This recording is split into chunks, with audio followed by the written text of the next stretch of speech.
Nasubukan mo na bang magluto ng chicken wings adobo sa Sprite with chili flakes? Kung hindi pa, para sa'yo ang video nito. Dahil dito ay magluluto tayo ng chicken wings adobo sa Sprite with chili flakes. Simulan natin ang pagluluto. Papainit lang tayo dito ng mantika. At kapag uminit na, magsimula na tayo mag-isa. Unang inilalagay ko dito, itong ating puting sibuyas.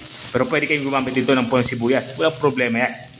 Tapos natin mailagay yung sibuyas, inilagay na din natin ang ating dinikdik na bawang. Ang gagawin natin dito ay papalabas natin yung aroma nito. Kapag ganito na yung tsura niya, ilalagay na natin itong ating chicken wings. Mahigit 1 kilo nga ng pakpak ng manok ang aking niluluto dito.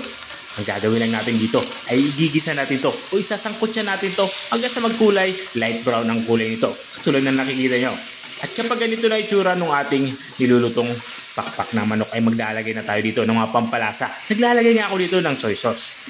Maglalagay na din ako dito ng oyster sauce. At matapos natin mailagay itong 2 sangkap nito, lalagyan na din natin ito ng black pepper powder. Mga 1 kutsarang durog nga na paminta ang aking inilalagay dito. Matapos natin ito ilagay ay haluin lang natin ito para mabilis itong masipsip ng ating karning manok ang ating mga inilagay na pampalasa. At maglalagay na din pala ako dito ng atay ng manok. Ito naman ay optional. May natira lang talaga akong atay ng manok kaya inihalo ko na.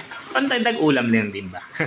Tuloy-tuloy lang tayo sa ating paghahalo. At this point, ilalagay ko na yung ating magiging sabaw. Dahil nga adobo sa Sprite yung ating niluluto, maglalagay ako dito ng Sprite. Ang mismo size nga na Sprite yung aking inilalagay dito. Inubos ko na to. Hindi na tayo magdadagdag dito ng tubig. Ito na yung magpapaluto sa kanya. At maglalagay na din ako dito ng suka. At para naman sa ating aromatics, maglalagay ako dito ng dahon ng laurel. 3 pirasong dahon ng laurel yung aking inilagay dito. Tatakpan na natin to at papakuloy natin to ng mga 20 minutes. Mabilis lang naman maluto itong ating karneng manok. At makalipas nga ng 15 minutes ay binuksan ko muna ito. Dito naman sa parting ito ay halos may gana nga yung sabaw pero hindi pa tayo tapos sa ating pagluluto. Ang gagawin ko dito ay titigman ko na ito kung pasok na ito sa aking palasa. At dahil nga para sa akin ay okay na yung alat, maglalagay na lang din ako dito ng asukal. Ang asukal naman ay magsisilbing pambalansi sa lasa ng ating sabaw.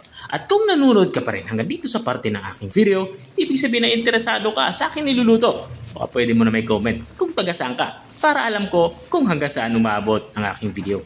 Balikan natin itong ating nilulutong ulam. Lagay na nga din ako dito ng panghuli nating sangkap. Ito yung ating chili flakes. Tatakpan natin to at isimmer pa kahit mga 2 o 3 minuto. Makuha lang natin yung lapot na gusto natin sa ating sabaw. Gusto ko kasi dito yung nagmamantika. At makalipas nga ng 3 minuto ay binuksan ko na nga ito. At ito nga ay halos may gana yung sabaw kaya para sa akin ay okay na ito. Pwede na natin itong i-serve. Ito na nga yung ating chicken wings adobo sa Sprite with chili flakes. Kung nakarating ka hanggang dito sa dulo ng aking video, maraming salamat sa panunood. At kung nagustuhan mo naman yung bago nating recipe ibinahagi, baka pwede mo naman to i-share. O siya, hanggang dito na lang ako. Kita-kita ulit sa mga susunod kong mga videos. Paalam! Bye-bye!